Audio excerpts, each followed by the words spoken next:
Hi friends, Mahanadi upcoming episode என்னென்னு பார்க்கலாம். இங்கே நல்லா ஒருபடியாக சொல்லி சமாளிச்சிடுறாங்க. சரிடி தங்கச்சியை கூட்டிகிட்டு வந்துருங்க நல்லபடியாக அப்படின்றாங்க. இங்கே அதுக்கப்புறம் விஜய்க்கு கால் பண்ணிக்கிட்டே இருக்காங்க காவேரி. அவர் நல்ல மட்டையாக தூங்கிட்டு இருப்பாங்க உங்களுக்கு ஃப்ரெண்ட்ஸோட நல்லா ஜாலியாக அப்படி நல்லா தூங்கிட்டு இருக்காங்க. ஃபோன் எடுக்கிறாரு, அட்டன் கூட பண்ண முடியல, ஏன்னு தெரியல எடுக்க மாட்டேங்கிறாரு அப்படின்னு தவிச்சு போகிறாங்க. அதுக்கப்புறம் டாக்டர் போய் புட்டிங்க எடுக்கிறாங்க. என் தங்கச்சி நல்லாயிட்டாளான்னு இருங்கம்மா சொல்கிறோம் அப்படின்னு சொல்கிறாங்க. அடுத்து கொஞ்சம் நேரத்தில் அவங்க கண்ணு முடிச்சிட்டாங்க, உயிருக்கு எந்த ஆபத்து இல்லைங்கிறாங்க. அப்பா அப்படின்னு சொல்லிட்டு ஓடுறாங்க காவேரி நிவின். உள்ளுக்க போன கையோட நிவின் இந்த காவேரி நிவின் ஒன்றா பார்த்தோன்னே யமுனா என்ன பண்ணுறாங்க, அப்படி திரும்புகிறாங்க. ஏன்டி இப்படி பண்ணுற படுத்தி எடுக்கிற அப்படின்னு சொல்லி ஒரு 10 நிமிஷம் பேசுகிறாங்க. ஏக்கா நான் சொல்கிறது உனக்கு தப்பாக இருக்கா, இப்போ 2 பேரும் சேர்ந்தானே வந்திருக்கீங்க அப்படிங்கல. அவர் அப்படி சொன்னால் நான் என்னடி பண்ணுவேன், ஆனால் அப்படின்னு வந்துடுறாருங்க நல்ல பிள்ளை நிவின். இப்படி யமுனா கோவிக்கிறாளே அப்படின்ட்டு காவேரி என்ன பண்ணுறாங்க, மறுபடியும் சொல்கிறாங்க. சத்தியமாக சொல்கிறேன்டி, அம்மா மேலே சத்தியமாக சொல்கிறேன், என் மனசில் நிவின் இல்லை போதுமா அப்படிங்கிறல. அப்போது அவர் சொன்னாரேக்கா, அவர் சொன்னது அவர் பொய் சொல்ல மாட்டார் எப்படிங்க, இந்த யமுனா இறக்கமே இல்லை அந்த மாதிரி ஒரு வார்த்தை சொல்லல. சொல்புன்னு ஒரு அரை காவேரி கொடுத்துருந்துச்சுன்னா காவேரிக்கு ஒரு சல்யூட் அடிச்சிருக்காங்க. அந்த மாதிரி தாங்க கோவம் வருது. உண்மையிலே யாருக்கெல்லாம் இந்த மாதிரி கோவம் வந்துச்சுன்னு நினைக்கிறவங்க கமெண்ட் பாக்ஸில் சொல்லிடுங்க. யமுனா பற்றி பார்த்தீங்கன்னா ஏன்டி இப்படி பேசுகிறேன் யமுனா அப்படிங்கிறாங்க. ஆமாக்கா அவர் பொய் சொல்ல மாட்டார், அப்போ நான் பொய் சொல்லுவேனடி அப்படின்னு காவேரி கேட்குறாங்க. நீனு சொல்ல மாட்டேதான், அது பாருங்கள் 2வதாக சொல்லுது.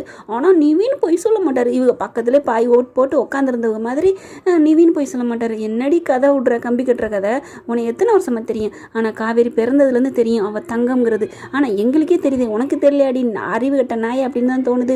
அப்படியே அழுதுகிட்டே திரும்பி படுத்துக்கிட்டு என்னை ஏக்கா காப்பாற்றினேன் அப்படிங்குது. காவேரி இருந்து அழுகுது. அம்மா மேலே சத்தியமாக எனக்கு அந்த நினைப்பே இல்லடி அப்படிங்கல. மாமா பாவம்க்கா, மாமா கூட நீ சேர்ந்து வாழுக்கா அப்படிங்குது. மாமாவோட சேர்ந்து வாழ நான் மட்டும் வேணாம் நான் சொன்னேன், அவன் தானடி இப்படி சொல்லிவிட்டான். நிவின் மேலே எந்த தப்பும் இல்லை, இவர் சொன்னதுனால அவன் பிடிச்சிக்கிட்டு தெரியுறான் அப்படின்னு மனசில் நினைக்கிறாங்க. மனசுலேயே நினச்சிட்டு என்னங்க இவ்வளவு வந்துருச்சு, தலைக்கு மேலே வெள்ளம் வந்துருச்சு, ஜான் போனேன் என்ன மொளை போனேன் டக்குன்னு உண்மையை உடைக்க வேண்டியதானே. ஆமாடி மாமா பணத்தை தொலைச்சேன், அவன் பணம் கொடுத்தேன், காண்டார் கல்யாணம் பண்ணோம், இப்போ நாங்கள் 2 பேரும் விரும்புகிறோண்டி. ஆனாலும் அவர் மனசில் நான் இருக்கேனா என்னன்னு தெரியல. ஆனால் நிவின்ட்ட போய் இப்படி சொல்லிட்டாரு, தெரியாமல் சொல்லிட்டாரு, அதுக்கு நான் என்னடி பண்ண முடியும் ஆத்தா அப்படின்னு சொல்லணும். ஆனால் சொல்ல மாட்டேங்கிறாங்க. ஆக்கியாமனா வந்துட்டு நீ அவரோட வாழணும் அப்படி இப்படின்னு சொல்லிட்டு இருக்காங்க. அதுக்கப்புறம் சரி விட்டு தள்ளுடி வா நம்ம டீச்சர்ஸ் ஆகி போகலாம். நான் ஆனால் இப்போவும் சொல்கிறேன், இந்த நிவினுக்கும் இந்த என்னோட இதுக்கும் நான் எந்த சம்மந்தம், அவர் ஏன் இப்படி சொன்னார், எதுக்கு சொன்னார் அதெல்லாம் எனக்கு தெரியாது. இந்த ஜென்மத்தில் எனக்கு விஜய் தான் என் புருஷன், அவரை விட்டு நான் எந்த இது மாற்றம் இல்லை, என்னை நம்பு அப்படின்னு சொல்லிடுறாங்க. இதுக்கு மேலே நம்பலைன்னா நீ போடி உத்தரத்தில் போய் தொங்கிடின்னு தான் சொல்லணும் யமுனாவை. அடுத்து வெளியில் வராங்க. சரி இரு நான் போய் பில்லு கட்டிட்டு வரேன் அப்படின்னு சொல்லிட்டு வெளில போகிறாங்க. போனவங்க என்ன பண்ணுறாங்க, நிவினை பார்த்து பேசுகிறாங்க. நிவினும் 2 பேரும் பேசிக்கிட்டு இருக்கல. ரொம்ப தேங்க்ஸுங்க நீங்கள் பண்ணதுக்கு அப்படிங்கிறாங்க. இருக்கட்டும் காவேரி, நீ இப்போ யமுனாட்ட சொன்னியே அதெல்லாம் உயிரை காப்பாற்றுன்னு தானே சொன்னேன். என்ன நிவின் நீங்களும் புரியாமல் பேசுகிறீங்க, நான் உங்கள்கிட்ட எத்தனை வாட்டி சொல்லிட்டேன், என் மனசில் நீங்கள் இல்லைன்னு 100 வாட்டி 1000 வாட்டி சொல்லிட்டேன், இன்னமும் இப்படி பேசியிருந்தா என்ன அர்த்தம். சரி காவேரி, உங்கள் மனசில் நான் இல்லை, உன் மனசில், ஆனாலும் இன்னும் கொஞ்ச நாளில் அவர் விஜய் உங்களை அனுப்பிடுவார். உன்னை அனுப்பிட்டா நீ எங்கே காவேரி போவ, உனக்குன்னு தோல் சாய இடம் வேணாமா, ஆள் வேணாமா, நானே இருக்கிறேன், நான் அதுக்காக தான் சொல்கிறேன். அடப்பாவி அப்படி யமுனா லவ் பண்ணாமல் தான் கூட சரின்னு சொல்லலாம். அவள் உயிரே உடலுக்காயிட்டா, அவள் நெருப்பில் நான் குளிர்காய முடியுமா அப்படின்னு தான் தோணும். காவேரி என்ன பண்ணுறாங்க, யமுனாவே உன்னை விரும்பாட்டியும் விரும்பினாலும் அவரே என்னை விரட்டி விட்டாலும் விரட்டலைனாலும் நான் இந்த தாலியோடு நான் தனியாக தான் இருப்பேன் போதுமா அப்படிங்கிறாங்க. என்ன காவேரி நீ இப்போ பேசுகிற, ஆனால் அவர் உன்னை டைவர்ஸ் பண்ணிடுவாரே அப்படிங்கிறாங்க. ஐயோ என் மனசில் இருக்கிறது என்னன்னு புரியாமல் பேசுகிறீங்களே அப்படின்ட்டு. இங்கே பாருங்கள் நிவின், நான் இப்படி தான் வாழணும், இன்னார் கூட தான் வாழணும் அப்படின்னு என்னை நிர்ணயிக்கிற அருகதையோ சட்டமோ உங்களுக்கோ இல்லை விஜய்க்கோ யாருக்குமே இல்லை. யார் அந்த ரைட்ஸை கொடுத்தா நான் இப்படி தான் வாழணும்னு என்னோட சிந்தனைக்கு நான் எப்படி வாழணுமோ அப்படி தான் வாழ்வேன்.